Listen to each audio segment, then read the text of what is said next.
high volume Ford Escape is very important for Ford. That's why we bought two to test. The SE version is the version that most people will get, and a loaded Escape Titanium.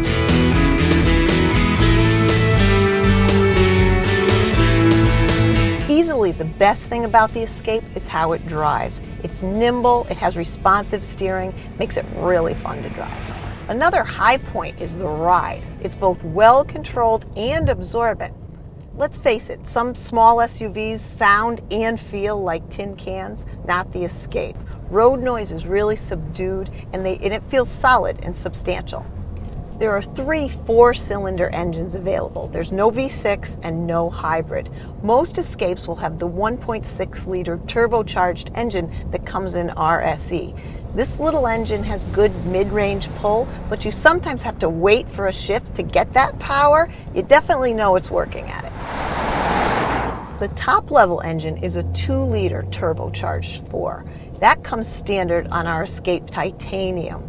This is a lot more power, and it feels like it puts in a lot less effort than the 1.6. And when you get this engine, you also get 3,500 pounds of towing capacity.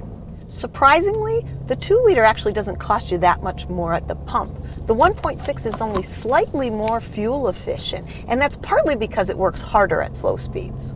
Visibility to the front and sides is decent. It has open, airy feel, a large wraparound windshield, and large side windows. One thing that does detract is that the pillars have wide bases.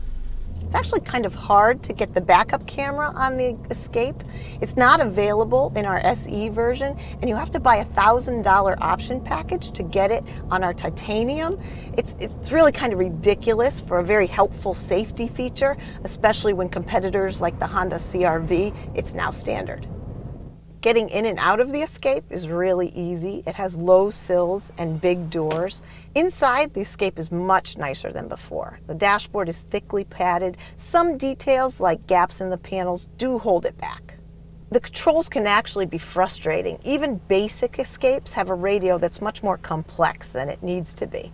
Up-level Escapes have the My Ford Touch controls. Some of those screens are really busy and have small fonts, and it's a long reach to the touch screen.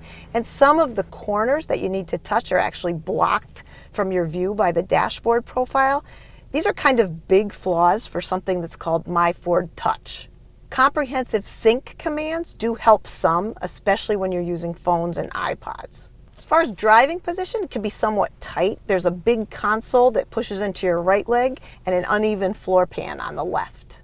The basic cloth front seats are actually somewhat too soft to really give adequate support, and the fabric covering is wrinkled in spots. Some people actually compared it to a cheap suit. Things are actually much better with the optional leather power seats. They're nicely trimmed and much more supportive all around. Regardless of which trim you get, the rear seat is not that comfortable. It's low and it's hard. Some of the competitors have more room. There's a good sized cargo area, and one nice thing on upper level versions is they have a tailgate that opens by kicking your foot underneath the back bumper. It's really great if your hands are full, but keep in mind that if you opt for the towing package, it omits that feature. The Escape is actually expensive for what you get. RSE stickered at $28,000, and that doesn't include a sunroof or backup camera. That's several $1,000s more than competitors like a Honda CR-V or Subaru Forester that include those features.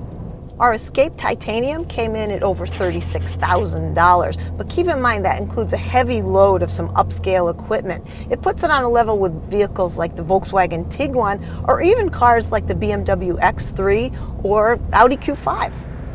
Overall, the Escape is really nice to drive. A couple of packaging issues like the tight driving position and the so-so rear seat, not to mention the complicated controls, detract from its livability.